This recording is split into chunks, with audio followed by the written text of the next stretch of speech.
I just had that left over, I must admit. Be that you took California by storm. Oh. I don't know about it when the storm cleared up, though. You bought all the property on 1947.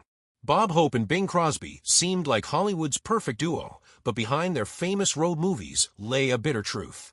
Crosby called him a talentless hack, refused to attend his roasts, and wouldn't let their wives socialize.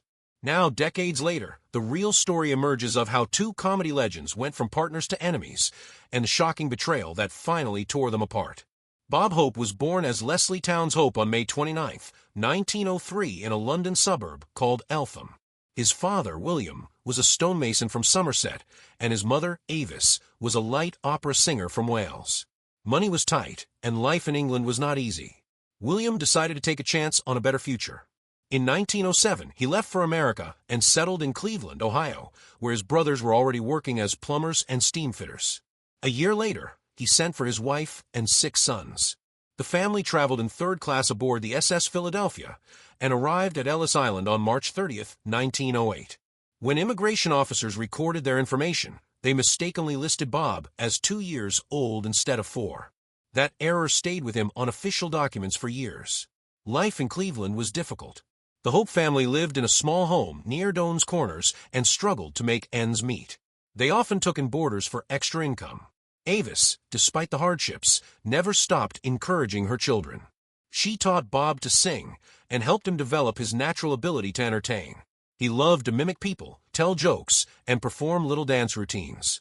Even when money was scarce, his mother made sure he had a chance to grow his talents. Bob's first real taste of performing came when he was 10.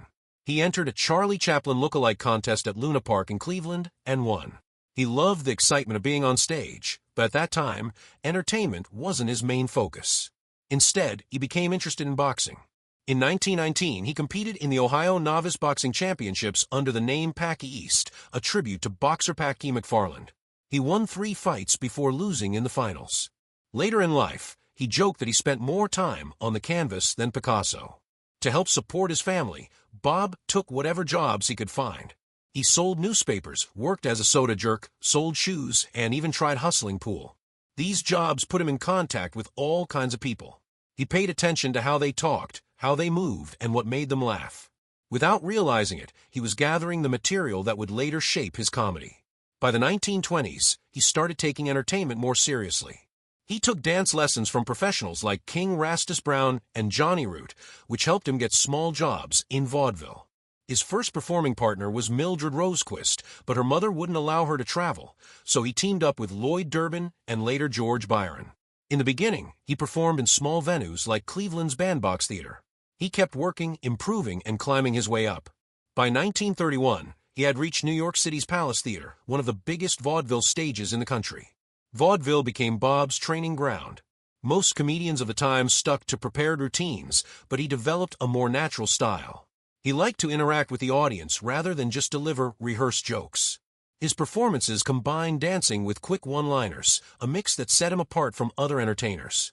By the late 1930s, he made the leap from vaudeville to radio.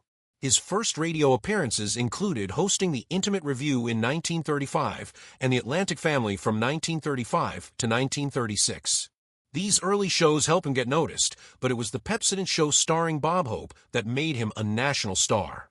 When the Pepsodent Show started airing on NBC, it became an instant hit. In the early 1940s, it was the #1 show in America. Even as time passed, it stayed in the top 5 for more than 10 years. Every week, millions of listeners tuned in, waiting to hear what Hope would say next. His style was different from other comedians at the time. Most radio stars played fictional characters, but Hope made himself the punchline. He joked about real events in everyday life, keeping his material fresh. He told his writers to read the newspaper and turn headlines into jokes. They wrote hundreds of jokes every week, and Hope picked only the best.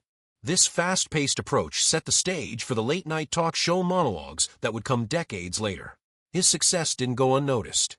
He won 3 Peabody Awards, one of the highest honors in broadcasting.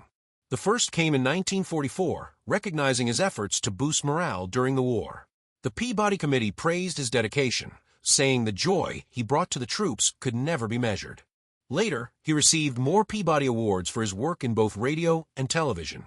At its peak, The Pepsodent Show wasn't just the most popular radio show, it was part of American culture. From 1942 to 1944, it held the top spot, proving that comedy could be more than just entertainment. It could bring people together. It could lift spirits in hard times. Even after radio faded, Hope's influence never disappeared. In 1990, he was inducted into the Radio Hall of Fame, a final honor for a man who had spent decades shaping the world of comedy. Bob Hope's start in Hollywood was anything but glamorous. His first film role came in 1934 with Going Spanish, a short film that he later joked was so bad it should be used as punishment. That kind of humor became his trademark, sharp, self-aware, and always delivered with perfect timing. He didn't take himself too seriously, but audiences loved him for it. His big break came in The Big Broadcast of 1938. It wasn't just another musical comedy, it gave the world Thanks for the Memory. Hope sang the song with Shirley Ross, and it became an instant hit. The lyrics were sentimental and witty, and the melody was unforgettable. More than just a song, it became part of his identity. It captured everything people loved about him: charm, humor, and a touch of sincerity. By the late 1930s, Hope was already a major star on radio, but Hollywood was a different challenge. His film roles played on his natural comedic style. He was always the fast-talking, overconfident guy who found himself in trouble. The Cat and the Canary, 1939, was a perfect example. It was a mix of horror and comedy, with Hope playing a nervous hero trapped in a haunted house. The balance of suspense and humor worked, and audiences couldn't get enough of him. Then came Road to Singapore, 1940. This was the start of something legendary. It was the first of the Road to films, a series that paired Hope with Bing Crosby and Dorothy Lamour. These movies had everything: music, adventure, and non-stop comedy. Hope and Crosby had incredible chemistry. Crosby was the smooth talker, Hope was the wisecracking coward, and Lamour was the woman they both chased after. What made these films special was how natural they felt. Much of the humor wasn't in the script. Hope and Crosby improvised constantly, throwing jokes at each other and even breaking the fourth wall. Their quick banter gave the movies an energy that audiences loved. The series ran for over 2 decades, with Road to Morocco, 1942, becoming one of the most popular entries. The formula was simple, but it never got old. Hope and Crosby weren't just acting, they were having fun, and it showed. Bob Hope's personal life was marked by complexities and contradictions, particularly concerning his relationships and extramarital affairs. Despite his public image as a devoted husband to Dolores Reed, whom he married in 1934, Hope's private life told a different story. He had numerous affairs with young actresses and showgirls, some of which lasted for years. One of the most notable was with actress Barbara Payton in 1949.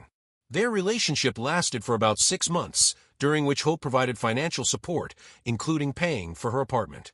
However, as Payton began to demand more from the relationship, Hope ended the affair and offered her a financial settlement to maintain her silence. Hope's infidelity was not limited to Payton.